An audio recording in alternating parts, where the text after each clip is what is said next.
Pozdravljeni v novem letu in novi oddaji dijakov Gimnazije Franca Miklošiča Ljutomer. Leto 2021 smo zaključili s proslavo in nepozabnim koncertom.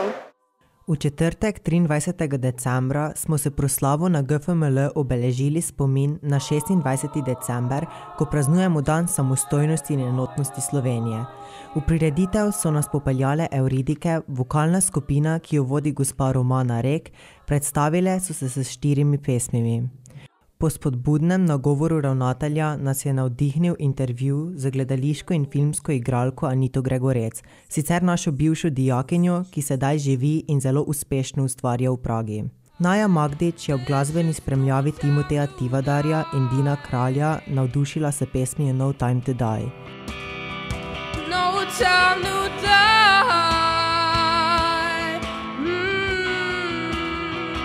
No time to die.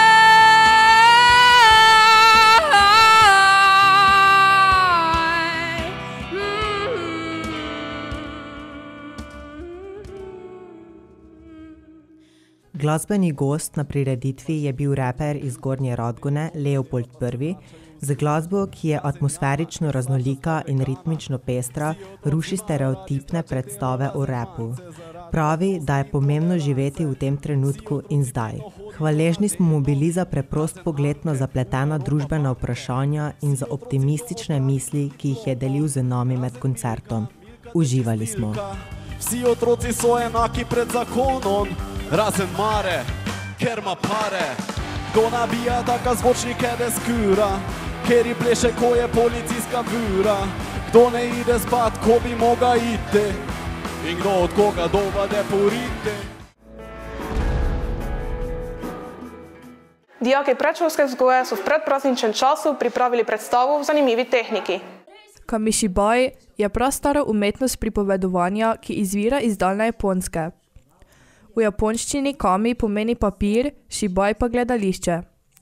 Gre za edinstveno obliko pripovedovanja zgodb ob slikah. Ilustracije so vložene v lesen oder imenovan butai.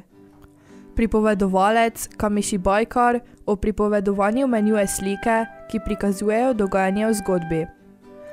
Dijaki 3. V so se v tem šolskem letu pri strokovnem modulu Ustvarjamo za otroke lotili spoznavanja te zanimive umetnosti. Najprej so se podrobno spoznali z literarno predlogo, pravljico Krompirjevo popotovanje, nato so se preizkusili v pripovedovanju in ob tem sestavili seznam ilustracij, ki jih potrebujejo za kamishibai.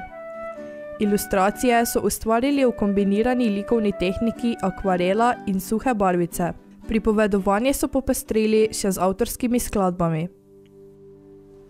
O, Lisi! Živijo, Klara! Pozdravljeni, otroci! Kam pa ti danes potuješ? Nikamor! Kako da ne? Zakaj pa imaš potem kavček? To je kamishibai. Kamishibai?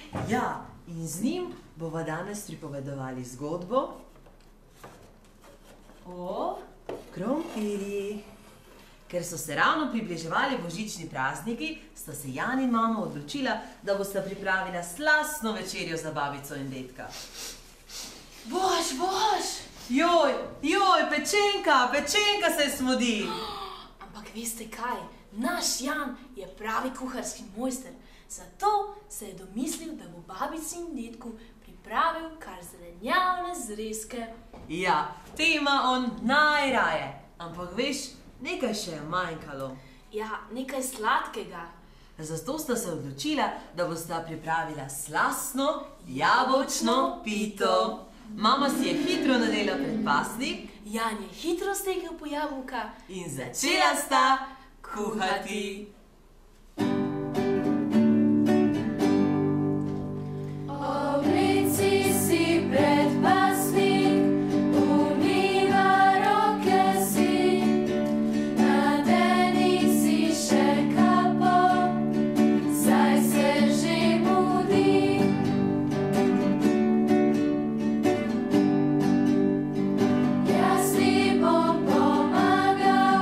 Kosilo skuhati.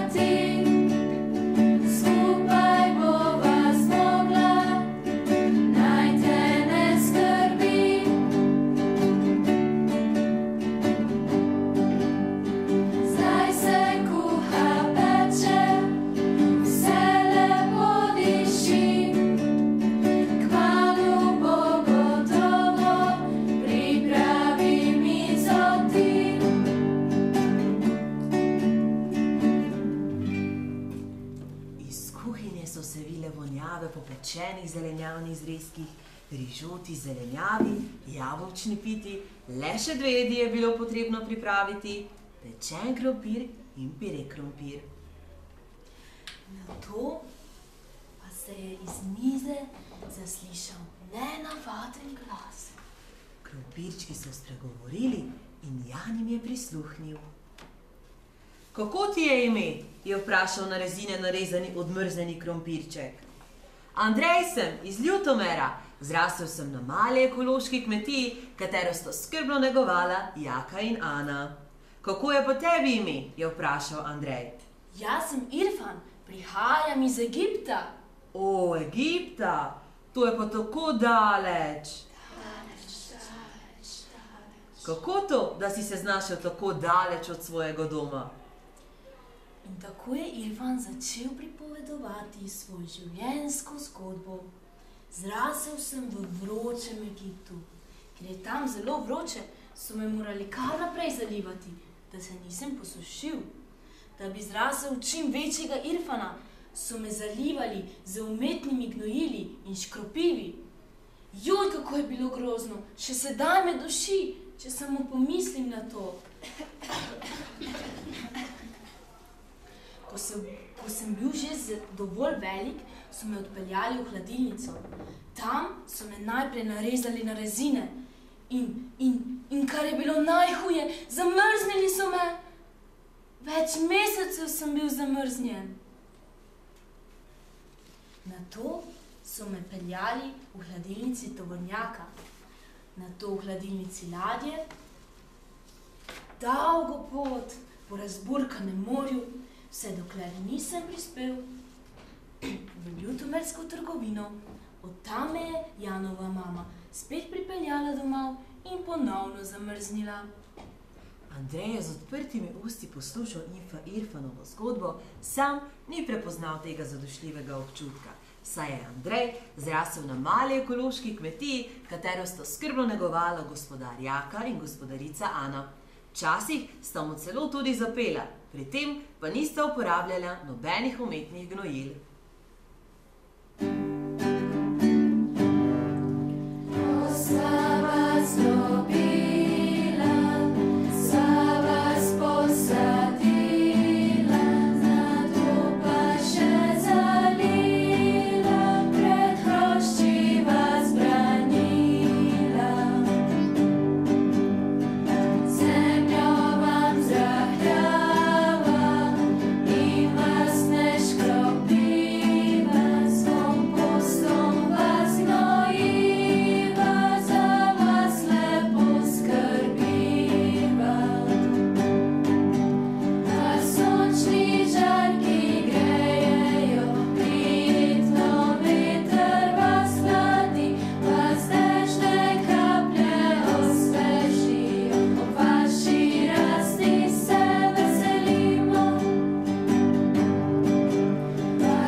Na katerega sta zlagala odrezke sadje in zelenjave. Velikokrat je Andrej slišal govoriti Jako in Ano o tem, da bo zrasel velik krompir, ki bi bil ponos vsakemu kmetu. Irfan, ki ni prepoznal tega občutka, je z velikimi in odprtimi usti poslušal Andrejevo zgodbo. Andrej, ti imaš pa res krompirjevo srečo, mu je dejal. Jan, ki je ves ta čas prisluškoval krompirjema, je z njima podoživljal vse, o čemer sta pripovedovala. Mami, a si vedela, da je krompir pripotoval iz Egipta in škropili so ga z raznovrstnimi strupi in ni mogel dihati in zamrznili so ga. Jan, odkje pa sedaj vse to tebi, je rekla mama. Premisleku je nadaljevala. Zamrznjeni krompir kubim, ker mi včasih zmanjkuje čas za pripravo svežega. In če malo bolje premislim, je ekološko pridelan krompir res našemu zdravju in okolju bolj prijazen. Poleg tega pa daje delo našim kmetom, ki z ljubeznijo gojijo hrano za nas. Vidim, da bo zrasel v velikega ekologa, je povedala mama in stisnila Janu poljubčkana lica.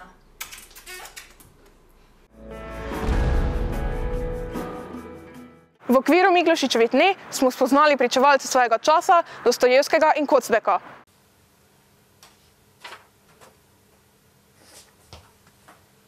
Snemo?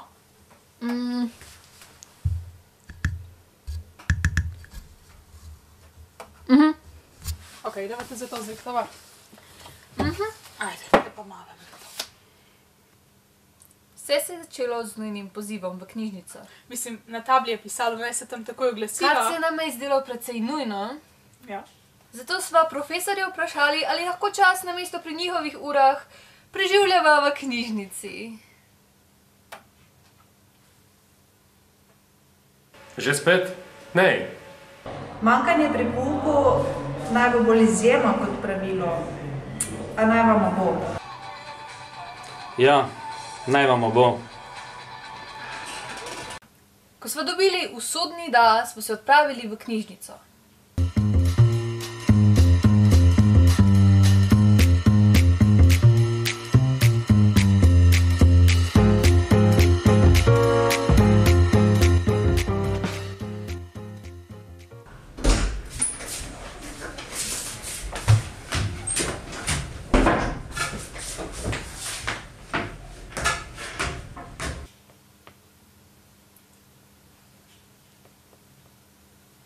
Ej, tekst. Tekst. Ok, no. Tu so prevzeli nalogo, da Dostojevskega predstaviva publiki, ki ga izven šolskega kurikuluma ne pozna preveč dobro. Ampak še preden pa vas povabijo v zakulisje izdelave razstave, pa poglejmo, kako bi Dostojevskega označila šolska knjižničarka.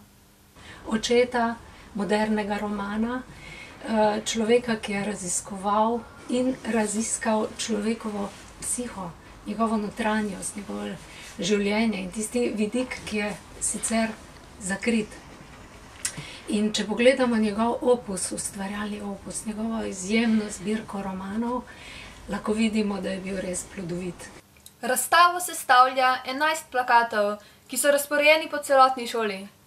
Prvi izmed njih je posvečen Dostojevskemu samemu, preostalih 10 pa predstavlja njegova najpomembnejša dela, kot so na primer Zločin in kazen, Idiot, Ponižani in razžaljeni ter seveda Bratje Karamazovi. In njegov roman Bratje Karamazovi, recimo primer, dam, Freud je rekel, da je to eden najveličastnejših romanov, ki je bil kdajkoli zapisan. In velja, da njegovi romani, torej romani Dostojevskega, veljajo za res tiste sladokusce, ki berejo z užitkom in spoznavajo sebe, svet, takratni in sedanji. Torej, sodobnik, bi lahko rekli, in tudi pričevalec svojega časa. Zdaj bi mogla razložiti, kako so plakati napravljeni, gale? Ja, lahko bi. Ajde, ideva. Vsak izmed 10 plakatov, ki predstavljajo bolj znana dela, ima na sebi naslovnico zgodbe, obnovo knjige in pa ključne besede povezane z delom. Sliko in predstavitev protagonista ter zabavne podatke povezane z delom. Da bi razstavo še bolj popestrili, sva vsem plakatom dodali QR kodo, ki vas popelje do spletnega mesta povezanega z delom. Prav tako pa imajo vsi plakati še nadaljujoč se strip o življenju Dostojevskega in pa vprašanja povezane z njim. Odgovor na vsako vprašanje najdete na naslednjem plakatu. Odgovor na zadnje vprašanje pa najdete v knjižnici, kjer se vas seveda čakajo tudi dela Dostojevskega, ki si jih lahko izposodite. Ko sva sestavili načrt, sva zavihali rokave in se lotili dela.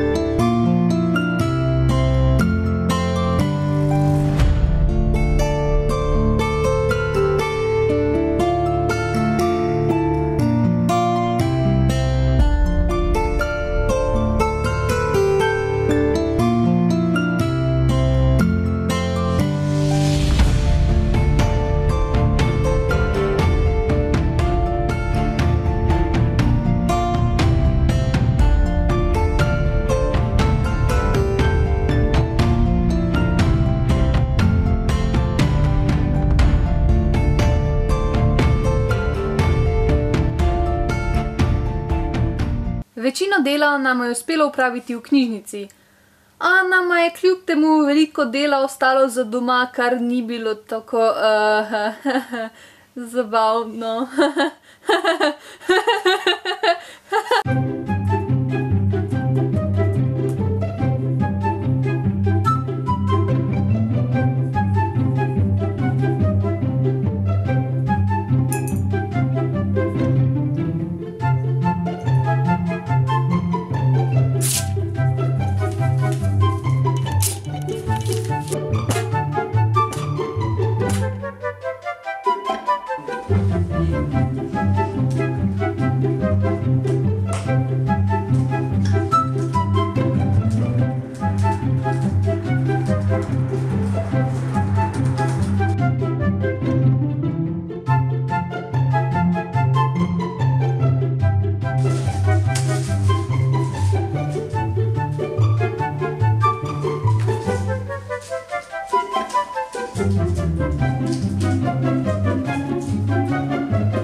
Ampak nama je kljub vsem težavam, pomanjkanju časa in manjšim debatam.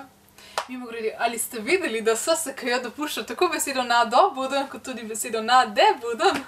Nadebuden. Nadobuden. Nadebuden.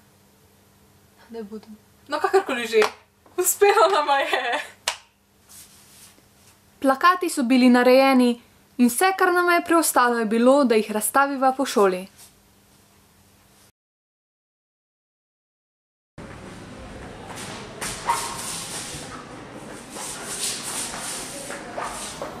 Poleg plakatov pa smo po šoli razstavili še kuverte, v kateri so skriti citati Dostojevskega. In, če imate srečo, boste morda prav vi našli eno izmed njih.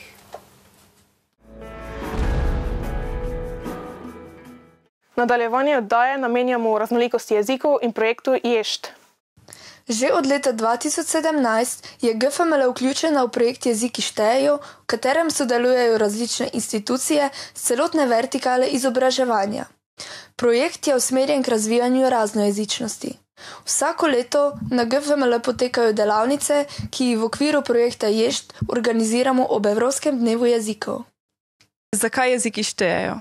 Ja, takole, ne, ime projekta pravzaprav samo po sebi poudarja pomen učenja jezikov. Zdaj tukaj niso mišljeni samo jeziki, ki se jih običajno uči pa poučuje v šolah, ampak tudi jeziki, ki so malo manj prisotni v šolskem prostoru, ki mogoče niti niso ne učni jezik, ne predmet pouka, ampak so samo jeziki, ki jih učenci in drugi udeleženci izobraževanja prinesajo s sabo iz domačega okolja in dostikrat recimo v tem jeziku tudi ne upajo v šoli spregovoriti ali pa nimajo sogovorca, ker so pač edini, ki ta jezik obvladajo in znajo. To so potem jeziki iz družine in takih primerov recimo imamo tudi na naši šoli vedno več.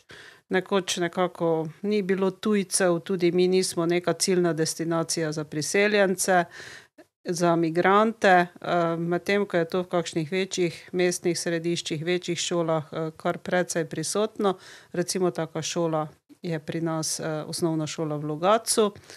Potem se dostikrat niti ne zavedamo, da imamo recimo tudi manjšinsko romsko skupnost, da v Mariboru recimo obstaja osnovna šola, ki ima večino učencev Romov in da romščina ni učni jezik v slovenskih šolah.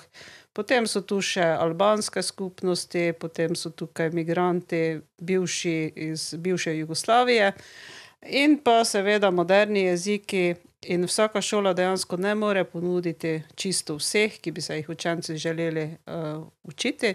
Medtem ko recimo na naši gimnaziji vemo, da se uči 5 tujih jezikov, in da pravzaprav skušamo vsakega tujca, vsakega obiskovalca pripeljati tudi v razred, da vam razloži, da vam pokaže, prikaže recimo vsaj nek delček svoje kulture in jezika.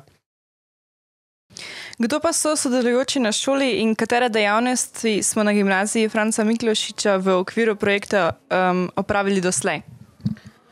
Ja, na šoli je kar številčen šolski tim, saj smo vključeni v projekt skoraj vsi učitelji tujih jezikov, potem tudi slovenisti, vedno pa skoraj moramo pritegniti k sodelovanju, če izvajamo kako dejavnost tudi učitelje drugih predmetov, kar je tudi cilj projekta, torej da se jeziki in predmeti, recimo naravoslovje, ne izključujejo, ampak da dobite nekako dijaki občutek, da se v bistvu tudi naravoslovja, geografije, biologije, matematike mogoče učiti v tujem jeziku, kar je tudi eden od temeljnih ciljev projekta, se pravi spodbuja se sodelovalno učenje, spodbuja se medpredmetno povezovanje, spodbuja se torej raba čim več jezikov v razredu in poučevanje jezika tudi s kulturno dimenzijo, torej ne da samo, da se perfektno naučimo slovnice, ne, pač pa da tudi spoznamo kulturo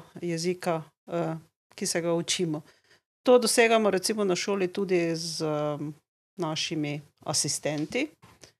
Upam, da ste se s katerim od njih že srečali, ne? In v bistvu je to en tak živ način učenja in poučevanja, ki nam verjetno da vsaj osnovni vpogled v raznojezičnost in raznokulturnost. Kaj več nam pa lahko poveste o Dnevu evropskih jezikov? Dan evropskih jezikov letos obeležuje 20 let, vendar smo se na gimnaziji v Ljutomeru z njim srečevali že davno prej, ne? Preden se je projekt začel.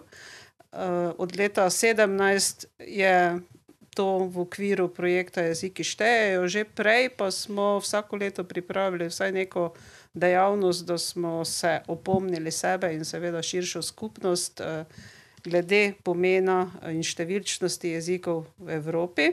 Tako smo razvili pravzaprav ta koncept delavnic za osnovne šole in vrtce.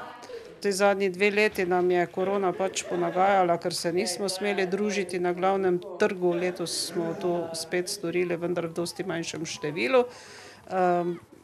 Znano je pa tudi vsem okoliškim osnovnim šolam, da lahko pravzaprav povabijo oziroma da smo pripravljeni priti na šole in predstaviti delavnice, izvesti delavnice, kjer predstavljamo francoščino, španščino, ruščino, ki je marsikatera šola v našem okolju ne ponuja, kajti večinska tuja jezika sta še vedno pri nas angleščina in nemščina. Vrtci se zelo lepo odzivajo, pravzaprav so letos bili dijaki, ki so izvajali delavnice, zelo presenečeni nad nivojem znanja tujega jezika otrok iz vrtca, dobrem, seveda v pozitivnem smislu. Torej, kot vemo, je projekt v zadnjem letu delovanja. Kaj se nam obeta letos? Ja, zdaj že vsa leta, pravzaprav že ob vstopu v projekt smo mi kot razvojna šola v projektu navedli tam 12 dejavnosti, ki smo jih že pred letom 2017 na šoli opravljali. Med te dejavnosti spada debata z osrednjim dogodkom, to je mednarodni debatni vikend, tekmovanje, ki je bilo vsako leto na naši šoli. V okviru tega smo potem vedno v razred peljali tudi tuje učitelje, ki so predstavili svoj jezik, svojo kulturo. To so bile vedno zelo zanimive predstavitve.